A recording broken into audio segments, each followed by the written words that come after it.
이런 질문을 드리고 싶습니다. 우리는 세상으로 기독교 신앙을 추구합니까? 아니면 기독교 신앙으로 세상을 추구합니까? 한 번 더 질문하겠습니다. 우리는 세상으로 기독교 신앙을 추구합니까? 아니면 기독교 신앙으로 세상을 추구합니까? 에 대한 질문입니다. 이 질문의 의도는 그 구원을 믿는 사람들이 기독교의 구원을 유의미한 가치로 여기고 있느냐는 것입니다. 본설교에서 구원의 유의미한 가치라고 말씀드리는 것은 하나님의 통치를 받고 있느냐, 그렇지 않느냐에 관한 내용입니다.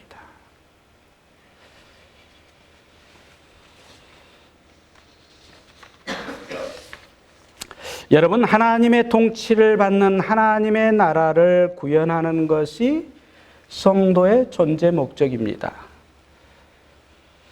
이러한 하나님의 나라는 오직 예수님을 나의 주, 나의 하나님으로 믿고 고백하는 참된 그리스도인들에 의해 성취됩니다.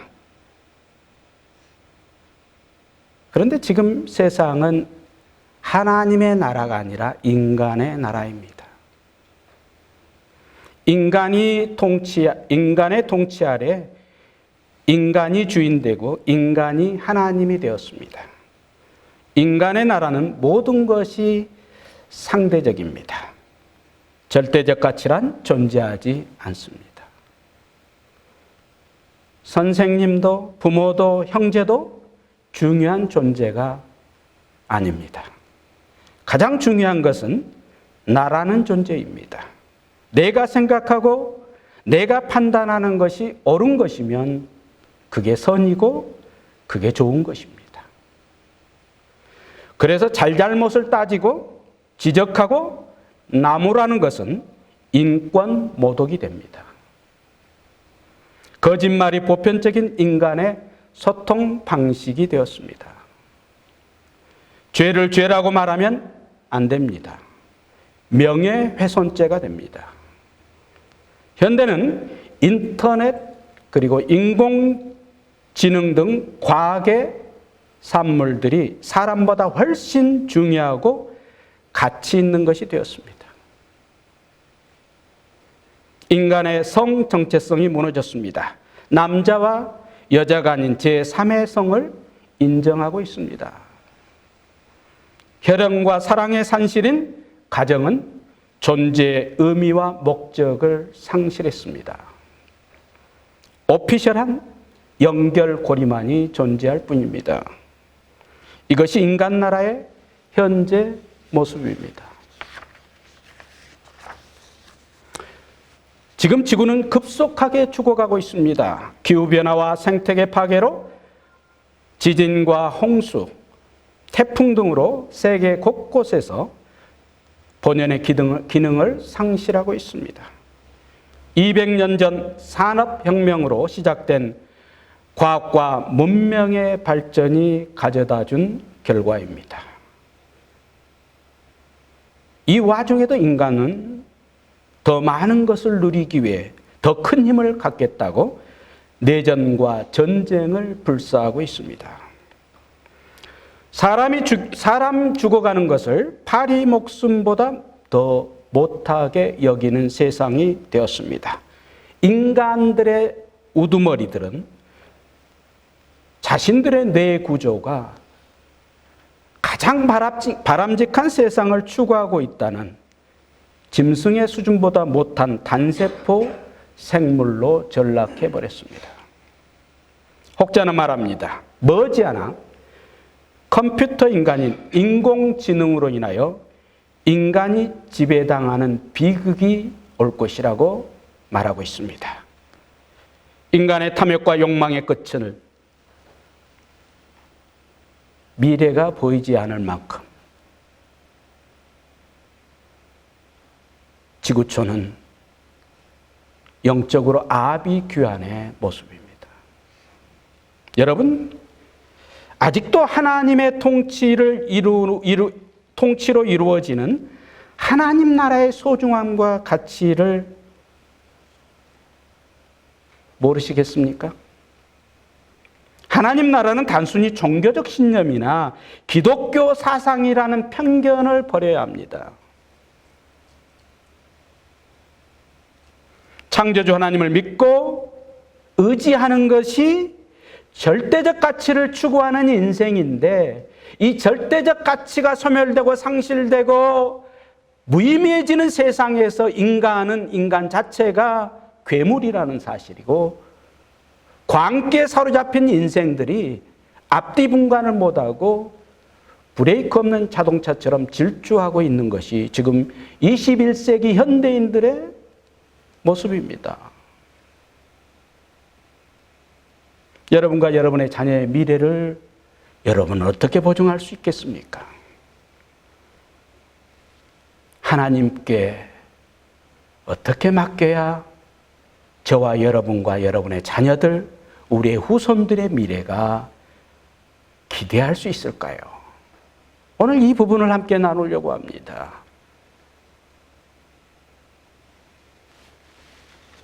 하나님의 통치 아래 거하시기를 주님의 이름으로 소망합니다.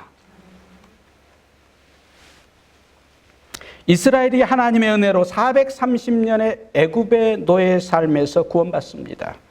그리고 광야로 들어온 지 3개월 후 시내산에서 하나님께 말씀을 받습니다. 그때 이스라엘의 태도는 어땠습니까? 출애굽기 19장 3절에서 8절을 교독하겠습니다. 모세가 하나님 앞에 올라가니 여호와께서 산에서 그를 불러 말씀하시되 너는 이같이 야곱의 집에 말하고 이스라엘 자손들에게 말하라.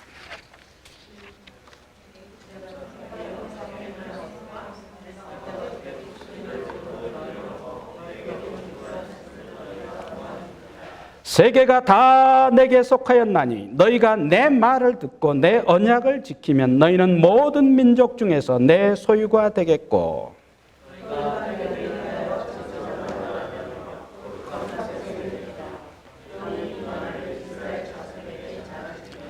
모세가 내려와서 백성의 장로들을 불러 여호와께서 자기에게 명령하신 그 모든 말씀을 그들 앞에 진술하니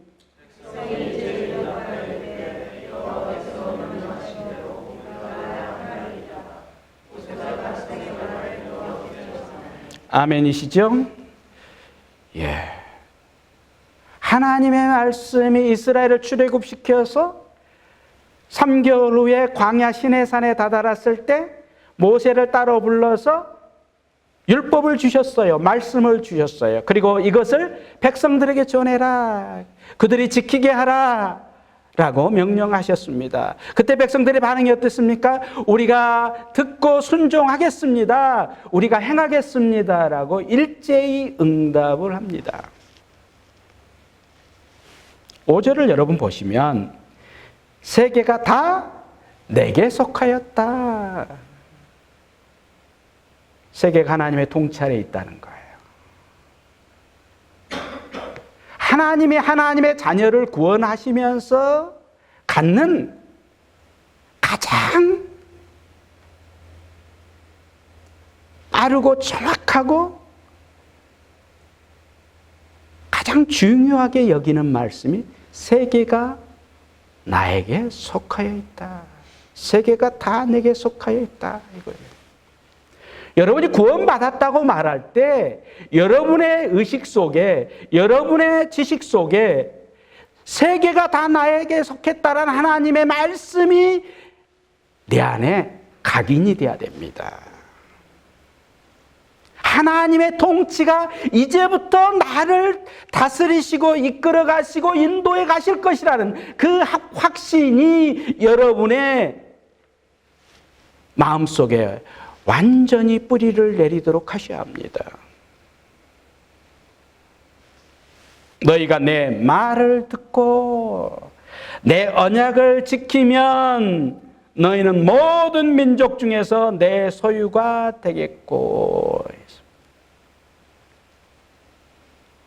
여러분, 여기에 창세기부터 나오는 하나님께서 인간을 창조하신 목적에 부합한 그 창조의 목적에 합당한 말씀이고 이게 하나님이 인생을 창조해서 인간됨으로 역사를 이루어 가시는 그 놀라운 하나님의 구원하신 구속사의 그 여정이 지금 앞으로 어떻게 진행될지를 미리 말씀해 주고 계시잖아요. 예. 여기에 저와 여러분이 속해 있다는 거예요. 제가 현대사회 이야기를 소대 쭉 말씀을 드렸어요. 여러분이 다 이해할 수 있는 말씀이고 여러분이 굉장히 염려하는 말씀이고 여러분께서 정말 세상이 이렇게 돌아간다는 건 망조다라고 말할 수 있을 만큼 세상이 어수선하고 하수상한 인생들로 인하여서 인간의 우두머리들이 착당하고 지구를 파멸시키려고 하는 의도가 있는 것처럼 보일 만큼 이 지구촌이 지금 엄청난 고통을 겪고 있는데 저와 여러분이 이것을 어떻게 영적인 눈으로 바라보고 내 가정과 내 삶의 현장에서 아니 내 자녀의 미래에 대해서 내가 어떤 판단을 하고 있느냐 이거예요.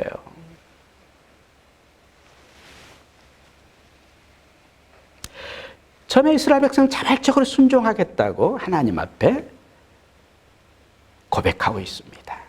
이게 하나님의 통치 아래 들어가 있는 백성의 모습이에요. 그런데 그들이 꿈에 그리던 약속의 땅 가나안에 들어갔어요. 얼마나 좋았겠어요? 그런데 어떻게 됐어요? 들어가서 사사기 2장 11절 13절입니다. 한 목소리로 읽겠습니다. 짧으니까 시작. 이스라엘 자손이 여호와의 목전에 악을 행하여 바알들을 섬기며 애굽 땅에서 그들을 인도하여 내신 그들의 조상들의 하나님 여호와를 버리고 다른 신들 곧 그들의 주위에 있는 백성의 신들을 따라 그들에게 절하여 여호와를 진노하시게 하였으되 곧 그들이 여호와를 버리고 바알과 아스다롯을 섬겼으므로. 충격적이죠.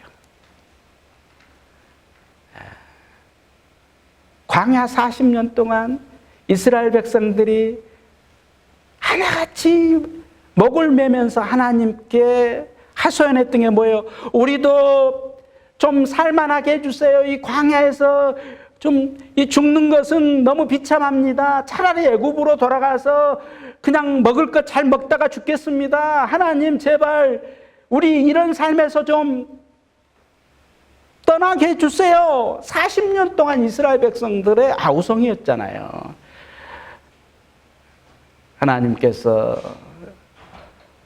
드디어 가나안 땅에 정착하도록 가나안 7족속을 다 멸하게 하시고 하나님이 다 멸해 주셨죠. 그리고 각 땅을 분배해서 먹고 사는 문제가 아무런 제약을 받지 않도록 풍족하게 살아갈 수 있도록 길을 다 열어주시고 만들어주시고 작황이 막 풍성하게 맺힐 수 있도록 다 도와주셨잖아요. 예. 포도 한 송이를 두 사람이 어깨에 메고 가야 될 정도가 됐잖아요. 배가 부르니까 하는 짓이 이거라는 거예요. 여러분 오늘 우리가 우리 자신을 들여다보면 이 말씀이 얼마나 진리이고 하나님의 정확한 평가이고 진단인지를 알 수 있어요. 세상이 지금 살만한 나라들, 자칭 선진국이라는 나라들이 하는 행태를 보세요. 하나님을 더 순종하고 하나님의 통치를 더 받으려고 애를 쓰나요? 이스라엘이 출애굽 초기에 하나님의 통치를 받으며 말씀에 순종하는 삶을 살았어요. 처음부터 그런 게 아니에요. 힘들었고 어려웠고 유목민처럼 나그네처럼 방황하고 괴롭고 눈물 나는 광야길에서 그 사막에서 그들은 하나님을 향하여 늘 기대감을 가지고 소망을 가지고 살았습니다. 그때 그들의 신앙은 하나님께서 너희들이 나를 10번이나 배반했다라고 말씀하시지만 오늘 우리의 일상의 삶을 뒤돌아보면 우리는 수십 번, 수백 번, 수천 번을 배교하고 배반하고 하나님을 거역하는 행위를 밥 먹듯이 하지만 하나님이 지금 우리를 버립니까? 안 버리잖아요. 왜 안 버려요? 약속하셨으니까. 언약을 지키시는 신실한 하나님이시니까. 기회를 주시고 은혜를 주시고 때를 따라 돕는 은혜로 이른 비와 늦은 비를 주시잖아요. 그런데 이스라엘 백성들은 가나안 땅에 정착하자마자 이 시간이 출애굽에서 가나안 정착해서 이 사사기에 오는 시간이 얼마나 된 줄 아세요? 100여 년도 안 돼요. 출애굽 40년, 여호수아가 가나안 땅 정복한 게 16년 정도가 걸렸어요. 여호수아가 110살에 돌아가시잖아요. 100년도 채 안 됐는데 타락하고 부패해서 말로 다 할 수 없는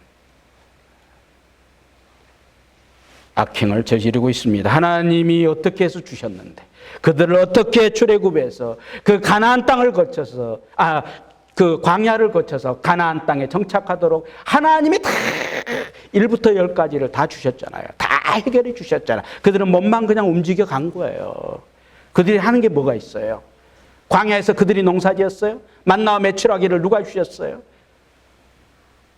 여러분이 지금 살아가는 인생을 한번 들여다보세요. 누가 여러분의 밥 먹는 것, 앉고 일어서는 것, 여러분의 거처를 여러분이 돈 벌어 사고 있다고 생각하지만 여러분의 목숨줄 하나님 오늘 끊어가시면 그게 무슨 소용이 있어요? 우리가 자꾸 착각을 하는 거예요.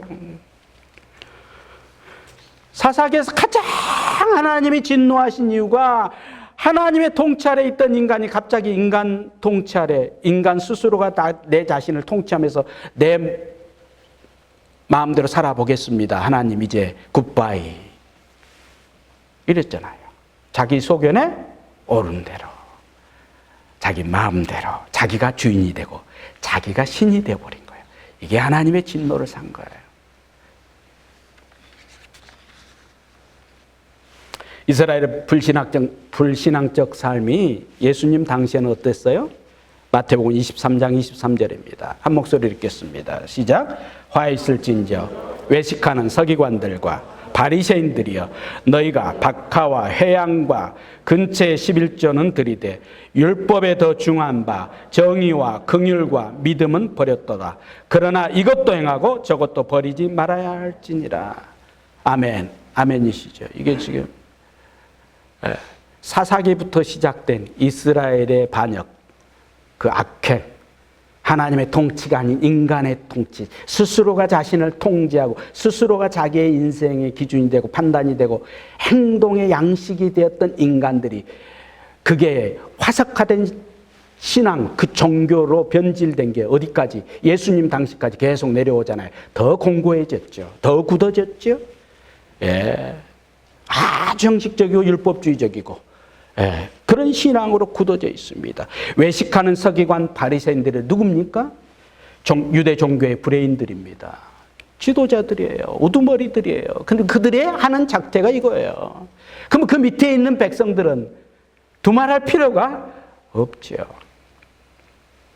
그런데 그들은 그게 전부라고 생각했는데 오늘 주님이 무슨 말씀하세요? 율법은 그런 먹는 것, 그런 물질에 의해서 주어진 것이 아니에요. 율법의 궁극적인 목적을 뭐라고 오늘 기록하고 있습니까? 후반절 보십시오. 율법에 더 중한 바 뭐라고요? 정의와 긍휼과 믿음입니다. 이게 율법이 주어진 본질이에요.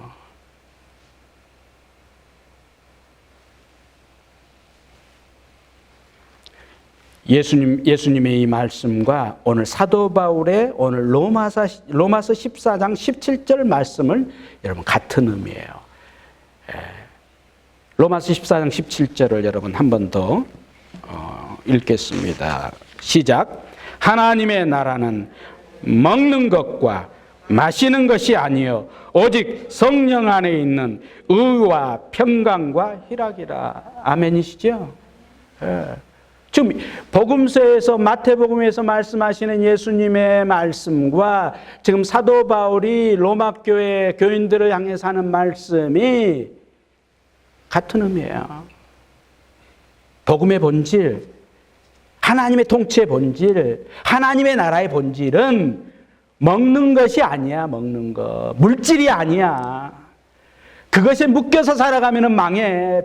타락하고 부패. 이스라엘이 가나안 땅에 정착해서 타락하고 부패하기를 시간을 다투어서 그렇게 몰락해버리는 그 중심에 뭐가 있다고요? 자기가 주인이 되기 위한 조건이 어떤 거였어요? 물질이었잖아요. 그래서 오늘 로마서 14장의 말씀이 뭐예요? 먹는 걸로 다투고 있거든요, 지금. 이걸 먹어야 되느냐 말아야 되느냐. 그러니까 사도 바울이 구약에 신통방통한 사람입니다.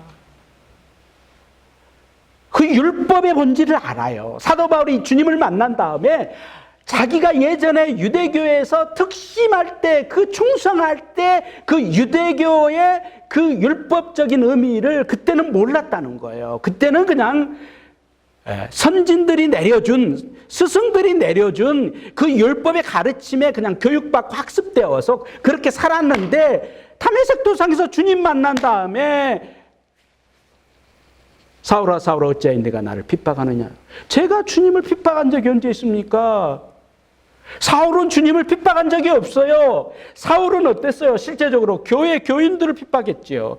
예수님을 그는 알지도 못했고 전혀 이해하지도 못했고 생각하지도 않았어요. 그냥 예수님은 나사렛 동네에 촌부로 태어나서 가난한 빈부의 아들로 태어나서 그냥 어찌어찌 이스라엘에 약간 소동을 일으키다가 종교 지도자들에 의해서 죽임당한 거야. 아주 합당하게 죽은 거야. 그렇게 생각하고 있었던 사울. 근데 그가 다메섹 도상이 주님 만난 다음에 깨달은 게 뭐예요? 내가 알고 있는 유대교의 그 율법, 하나님 주신 율법의 그 목적, 그 본질이 그게 아니었구나.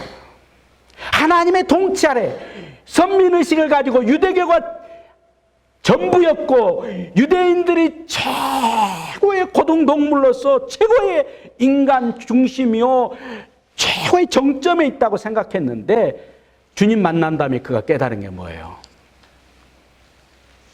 가장 불쌍한 존재가 모태신앙 유대인들이구나 이렇게 생각한 거예요. 그들은 그것을 최고의 권위로 느꼈는데 그러면서 사도 바울이 느낀 겁니다. 하나님의 나라는 먹는 것과 마시는 것이 있는 게 아니야. 여러분 오늘 현대는 먹는 것과 마시는 것이 우상이고 신입니다. 그것을 쟁취하는 자가 파워를 가진 사람이에요. 그걸 많이 소유한 자가 세상을 쥐고 흔들고 있어요.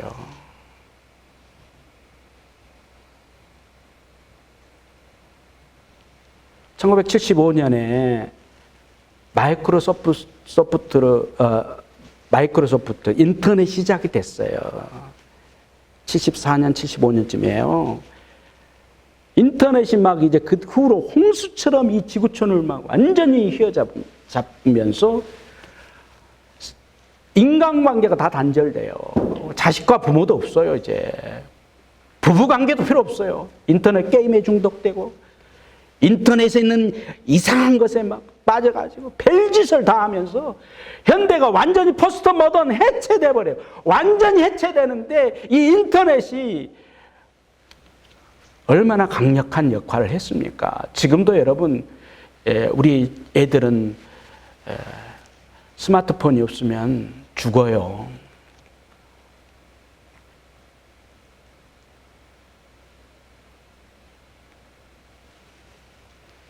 그런데 그 마이크로소프트가 지금 인공지능 미래의 먹거리를 창출하고 인간의 최고의 걸작품으로 여기는 인공지능의 최고의 투자자예요.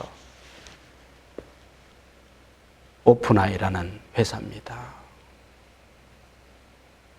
일론 머스크가 먼저 투자를 많이 해서 세웠어요.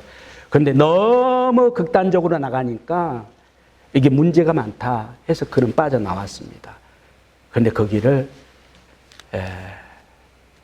마이크로소프트사가 좀 투자하면서 그 오픈AI라는 인공지능, 이게 컴퓨터 인간을 어디까지 갈지 그 누구도 알 수가 없는 이 지구촌의 불확실한 미래를 가장 지금 심각하게 문제를 일으키고 있는 그 회사인데, 그 회사에 뭐가 따르니까 지금 오픈AI가 그걸 만들어서 세상을 아주 휘어잡으려고 해요? 돈이 되잖아요, 돈이. 세상의 돈을 다 쓸어 모으겠다는 거예요. 어마어마한 투자가 이루어지고 있고, 그것을 통해서 얻을 이익을 권력과 함께 세상을 경제적 노예로 만들어버리겠다는 거예요, 나라들을. 근데 문제는 여러분, 거기에 여러분은 다 희생양이 될 수 있어요.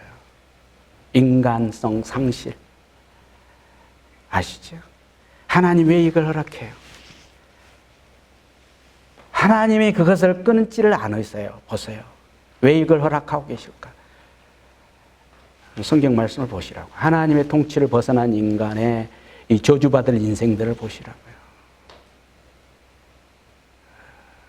여러분, 우리가 기독교 신앙을 추구해 나간다는 것에 대한 매우 중요하고 심각하고 우리 스스로가 여기에 대한 놀라운 자부심을 가져야 될 이유가 여기에 있어요. 여러분, 저와 여러분은 세상에 어떤 인공지능이나 기계인간이 나타나서 우리를 갈아 마셔도 끄떡없어요. 여러분, 할렐루야. 우리가 하나님의 통치 아래 있기 때문에 하나님이 알아서 다 처리하세요. 이 정도의 백은 우리가 가지고 살아간다고 스스로가 자부심을 가져야 돼요. 그런데 이스라엘 백성들은 가나안 땅에 들어가서 돈 맛을 좀 보고요, 조금 상황이 나아지니까 홀라당 하나님을 발로 차버리잖아요. 보이지 않는다고.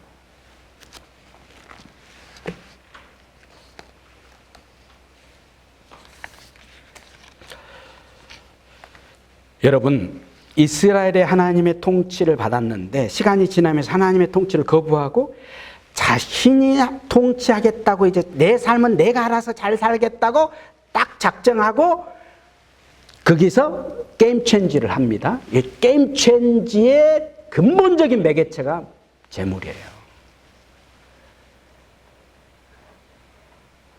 다른 걸로 하나님을 대신할 수 있는 게 없어요, 세상. 물질이 가지고 있는 이 파워, 이 파워가 하나님보다 더 위에 있도록 이 자본주의 시스템과 이 세계의 시스템이 딱 시스템화, 체계화시켜 놓으니까 이 속에 들어가 있는 인생들은요, 여기에서 내 자유의사와 상관없습니다. 이게 전부가 됐어요. 그죠? 그 뒤바뀜이라고 그러는데, 이 뒤바뀜, 게임 체인지의 결정적인 요인이 뭐냐 이거예요. 사사기나 마태복음이나 로마서를 통해서 계속 하나님께서, 주님께서 우리에게 알려주시는 것이, 너의 의식세계 속에 한번 들어가 봐. 너 게임 체인지 지금 뭘로 돼 있는지 봐. 너가 지금 너의 시선이 어디를 향하여 보고 있는지 봐라. 이런 거예요, 여러분. 그래서 이 재물로 상징되는 이 현대 사회, 이 포스트 모던 세계를 요한 1서에서 사도 요한이 세 가지로 뭐라고 조금 더 이렇게 열린 표현을 썼냐면, 육신의 정욕과 안목의 정욕과 이생의 자랑이라고 세상을 딱 이렇게 세 가지로 정리를 하였습니다. 육신의 정욕, 여러분의 육신의 정욕, 맘모니즘 신앙이죠. 맘모니즘 종교에 빠져 있는 거예요. 그죠? 배금주의 사상이죠. 안목의 점, 눈에 보이는 것만 쫓아다닙니다. 성적인 타락, 음란, 말로 다 할 수 없는 인생들의 짐승 같은 행동들을 뭐 전혀 부담 없이, 죄책감 없이 행하는 시대가 되었습니다. 이생의 자랑. 내가 최고야. 부부간에도 이제 딴지를 걸면 용서하잖아요. 바로 갈라서 이렇게 나와요.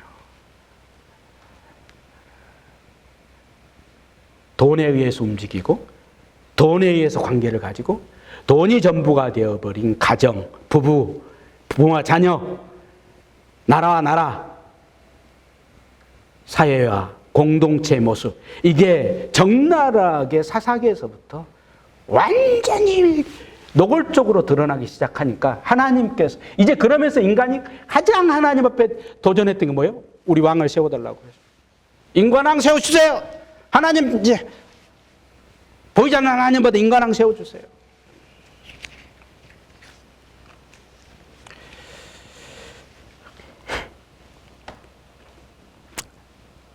하나님 나라는 여러분 그래서 추상적인 게 아니에요. 여러분 자꾸 하나님 나라 그러니까 뭐 죽어서 천국 가고 뭐 우리 안에 있는 어떤 이상향을 쫓고 도덕과 윤리가 최고의 선에 있어서 뭐 그걸 이런 게 아니에요. 지금 시간과 공간 속에서 여러분이 실존하고 있는 지금 여러분의 눈에 딱 보이는 이런 것들을 내가 어떻게 바라보고 해석하고 평가하고 그것을 하나님과 관계성 속에서 그 해답을 찾아 나가는 것이 하나님의 나라를 살아가는 거냐 인간 나라를 살아가는 거냐를 결정짓는 거라고 제가 이 앞주에도 말씀을 드렸어요. 이 앞주의 설교에서 말씀드린 것을 조금 더 제가 디테일하게 오늘 한 번 더 말씀을 드리기 위해서 이 말씀을 제가 지금 한 번 더 오늘 보는 거예요. 하나님의 통치, 하나님의 나라가 인간의 나라에서 어떻게 이게 위를 점해서 인간 위에서 이것을 다스려 나갈 수 있는 힘과 그 능력을 가질 수 있느냐. 오직 예수 그리스도를 믿는 사람밖에는 이걸 할 수 없는데 그렇다면 저와 여러분이 이런 관계, 이런 구조 속에서 여러분이 살아가고 있느냐 아니면 거꾸로 되어 있느냐 이거예요 지금. 이걸 지금 바울이 로마 교회에 말하고 있는 거예요. 단순히 뭐 채소를 먹을까 고기를 먹을까 이런 차원 것으로만 해석하는 것은 너무 제한적 해석이고 너무 지엽적 해석이라는 것을 말씀을 드립니다. 왜냐하면 하나님의 나라는 17절에 반드시 뭐라고요? 성령 안에서 구원받은 하나님의 백성들에게만 주어지는 그 성령의 인도하심과 도우심 안에서 나타나는 뭐예요? 의와 평강과 희락이에요. 희락은 다른 말로 행복이에요. 여러분 행복을 찾습니까? 인생의 가치를 찾습니까? 하나님의 나라 안에 들어와 계시면 돼요. 하나님의 나라의 통치 안에 내 자신이 들어가 계시면 돼요. 그러면 그게 의라는 것이 뭐예요? 내가 구원받았다는 것에 대한 증명이죠. 하나님의 의가 내 안에 양자로 양자로 칭의되어 있어요. 그 의로움이 내 안에 접속되어 있어요. 들어와 계세요. 그래서 성령께서 나를 인도하시고 도와주시고 내 삶의 전부가 되어주시는 거예요. 기꺼이 하나님의 영이 내 안에 들어와서 나 인생의 전부를 하나님의 통치 아래서 가장 최고의 아름답고 인간답고 사랑스러운 존재로 나를 만들어 가세요. 그래서 어떻게 해요? 평화가 이루어지는 거예요. 샬롬이 이루어지는 세상을 만들고 내가 가는 곳에 샬롬이 이루어져야 돼요. 여러분이 계신 곳에 다툼이 있습니까? 논쟁이 있습니까? 우리가 잘못 믿고 있는 거예요. 잘못 생활하고 있는 거예요. 교회가 왜 자꾸 싸워요? 왜 자꾸 교회가 말썽이에요? 왜 교회가 갈 곳이 없다고 사람들이 그래요? 이 달란트 교회 여러분이 갈 곳이 없어서 온 곳이 아니라 이 달란트 교회가 정말 하나님의 통치가 이루어지는 곳으로 우리 모두가 함께 성취해 나가기를 주님의 이름으로 축원드립니다. 어디 가서 달란트 교회는 하나님의 나라가 이루어지는 것이라고 당당하게 말할 수 있으면 그 목사가 외치는 설교에서 그게 나오는 게 아니고 여러분의 삶의 현장에서 하나님의 나라를 여러분이 만들어 가시는 거예요. 이루어 가시는 거예요. 여러분의 모습이 여러분이 교회가 되어서 이 교회됨의 모습, 그 권위, 그 권세, 하늘부터 내리는 그 능력 그거 가지고 그곳에 가서 연약하지 않는가 우는 자들과 슬퍼하는 자들의 손을 붙잡고 하나님의 나라는 의와 평강과 희락에 있습니다. 우리 같이 그 삶을 살아갑시다. 눈물을 닦으시고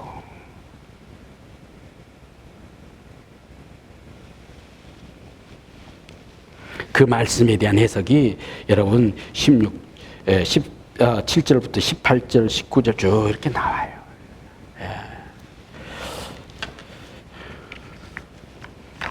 말씀을 이제 이렇게 마무리를 한번 해보겠습니다.